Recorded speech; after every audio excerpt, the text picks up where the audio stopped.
I pulled my first tooth out 2 years ago. One listless day at work, I was absent-mindedly dragging my fingers across the top row of my teeth, and I felt one of them wobble. A canine, seemingly dislodged like a loose brick. I'm certain I felt a wobble. I think I did. Yeah, I definitely did. Throughout the day, I teased at it, gripping it and pushing it back and forth, wedging it loose nigh invisible fractions at a time. It was galvanizing, a bastard child of euphoria and torture I needed more of. I was always one of those people who had a curious relationship with pain. I enjoyed pinching myself a bit too much, pulling down on my earlobes, ripping off scabs, biting my cheek, or ripping my fingernails when cutting them and exposing sensitive and bloody pink flesh. This just seemed another innocuous leap in that direction. Eventually, I got the staple remover and started burying into my gum. Cold metal scraping against enamel and gum. Christ.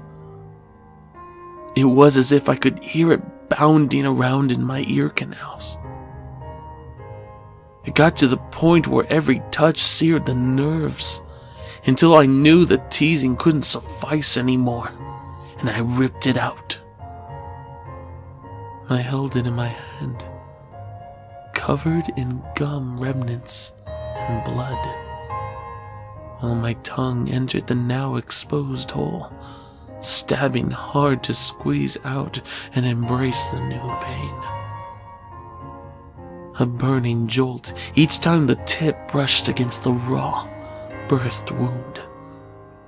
It was more satisfying than filling my stomach, more satisfying than slating hours of thirst.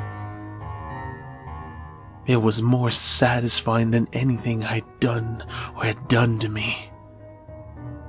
A few months later, I'd remove every single one in my mouth. I tried various methods: pliers, wire, small hammers, drills. But honestly, the feel of my fingers pointed free like a root from the soil was the most refreshingly honest and rewarding. I started planning so I could get various teeth all alone, with nothing besides them to obstruct my fingers. Molars were my favorite to remove.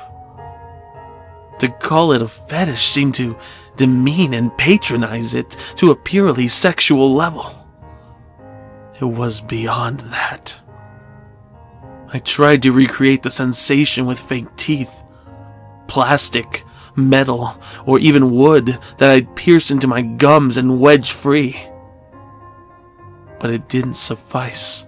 I only got an iota of the pleasure and gratification. I had the right idea, though. To superglue replacements into my gums and let them settle for a few days. I was just missing the right ingredients. So that's why I'm here. Soil between my fingers, flashlight on my hip, and a shovel buried into the ground. He's 29. Died of internal bleeding 2 weeks ago following a bar fight. Apart from that, he was young and healthy. I hope he brushed. I'll put everything back where I found it, of course. Put the soil back on top as if nothing was here. I just need 32 little things from him.